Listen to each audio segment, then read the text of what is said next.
African പുൽമേടുകളിൽ കൊക്കിനെ പോലെയുള്ള നീളൻ കാലുകളുമായി നടക്കുന്ന 4 അടി ഉയരമുള്ള ഒരു ഇരപിടിയൻ പക്ഷിയെ സങ്കൽപ്പിക്കുക. ഇതാണ് സെക്രട്ടറി ബേർഡ്. പറക്കുന്നതിനേക്കാൾ നടക്കാൻ ഇഷ്ടപ്പെടുന്ന ഒരു കഠിന വേട്ടക്കാരൻ.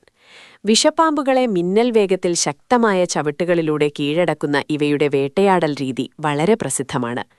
പുരാതന കാലത്തെ എഴുത്തുകാർ കാതിന് പിന്നിൽ വെച്ചിരുന്ന തൂലികകൾ പോലെ തലയിലുള്ള കറുത്ത തൂവലുകളിൽ നിന്നാണ് ഇവയ്ക്ക് ഈ പേര് ലഭിച്ചത്.